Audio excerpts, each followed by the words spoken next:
What's up, DBs? Coach D Magic here, former D1 defensive back. We're going to talk about this corner route from the X receiver. Kamari Lassiter does a good job of recovering here and making a play on the ball.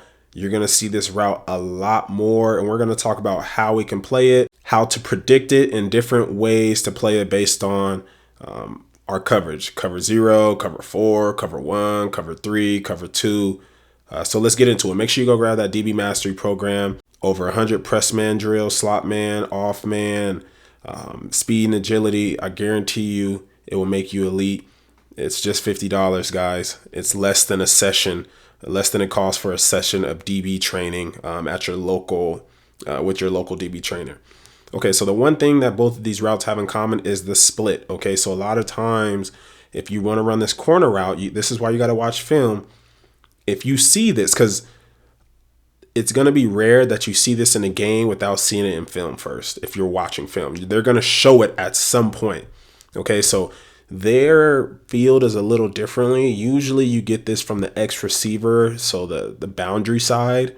And usually he's on top of the numbers. He's usually not going to run this route when he's on the bottom of the numbers. So if you can think about a high school, college field, our hashes are different. So he would be on the top of the numbers. Okay.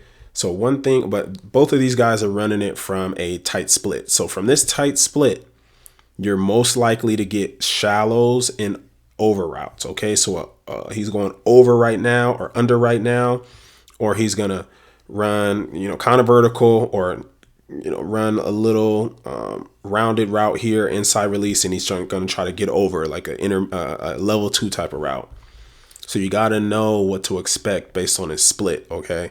So once we get this inside release, okay, he has already gone too deep for a shallow route, all right? So usually they're going to run inside release and then they're going to get vertical, okay? So from this vertical, you're usually going like besides this route, the only thing you're really going to see from this split with this release and then him stemming vertically is you're going to get some type of dig. You're not really going to get a curl. You're really a dig, maybe a post, but I think he's too close for a post. So he's really trying to sell that he's going to work over.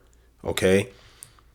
But if he were to run an over, you wouldn't really get a stick. They're just going to run away from you. Okay. He might go vertically a little bit, but he's just going to run away from you. Now, the reason why we have trouble with this initially is look at our eyes. We're looking at his helmet and look what moves the most. His helmet. If we're keying here, all right, if we're keying the hips to the midline, to the bottom of the numbers, that doesn't really move too much, okay? But because we're watching him high, we're watching shoulder up, we get fooled. All right. So he needs to have his eyes low, and that's what kind of tricks us here. Now, this is cover 1, meaning that, if he does go over, we need to get under it, but our eyes are just bad here. But we do a good job recovering because we get a push here. So in high school and college, this is legal. They don't call it here. Yeah, I mean, it's a legal contact technically, but none of you guys are in the NFL. So don't even think about it that way. This is legal in college, in high school. So again, you're not in the NFL. I don't want to hear it in the comments of illegal contact. I'm talking to college, high school, and Pop Warner guys. You can collision here. All right. Ideally, if our eyes are correct, if we close space and we're closer to the hip, we can press on the hips. But he does get a collision. Boom. Now from here, I like this because there is separation. When there is separation, we need to have disciplined eyes. We need a close space to the hip, because that ball has to be over us. So even though he's kind of got top position, the more we squeeze this, the more accurate the throw has to be. And to provide context, the quarterback is actually rolling to the opposite side of the field, and he throws it across his body back this way. That's why there's so much time here. All right. So the quarterback shouldn't even be throwing this route.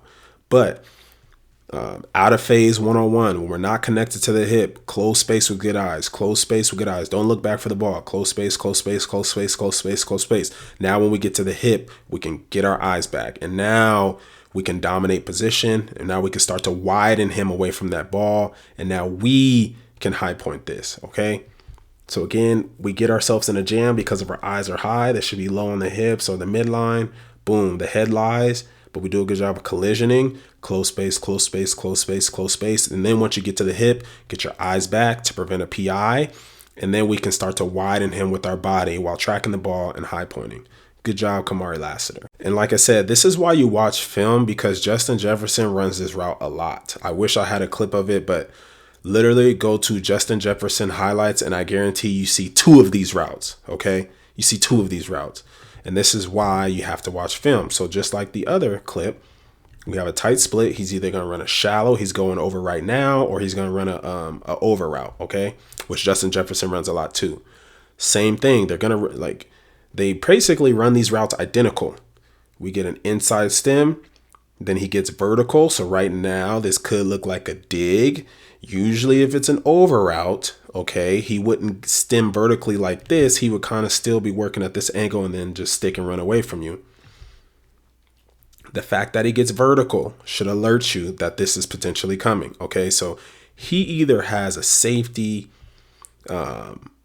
he either has immediate inside help, or he just watched so much film that he just knows what's coming. All right, because he's playing this a little bit more loose. Okay, and so he's expecting him to work out. All right, and I wish I could see the other side where I could see where his help is, because he's very comfortable here. Again, it could be film study. It could be that he has inside help and he's just playing his leverage, which he should. But notice how you get the same split. They're close, same inside release. They get vertical. All right, we're going to anticipate that stick.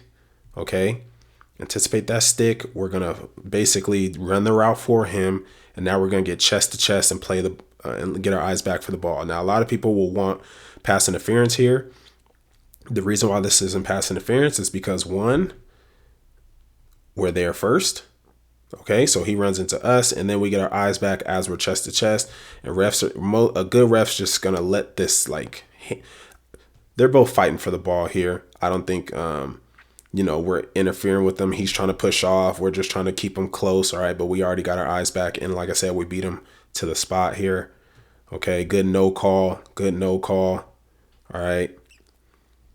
We get a little these slow-mos, man. I'm telling you. All right. But I feel like, this is what the refs are going to give up or give us when we got our eyes back for the ball here. I don't think that affected the throw. I'm sure people in the comments are going to let me know. But again, watch film. If you see this route on film, where are they aligning? Okay. How are they running it? All right, based on your coverage. So if this is cover 3, boom, we get this. We should just be running back. We should be in a crossover run, running this way if we're bailing. Or if it's quarters, you probably want to stay on top as much as possible if it's quarters, because you don't know what your safety's doing. Cover 1, we could probably work to that low hip a little more.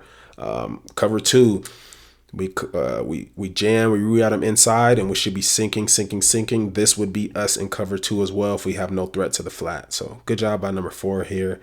I hope you guys enjoyed this video. I hope you learned something. Make sure you like, comment, subscribe, and again, go to thedbnetwork.com to get that DB Mastery program.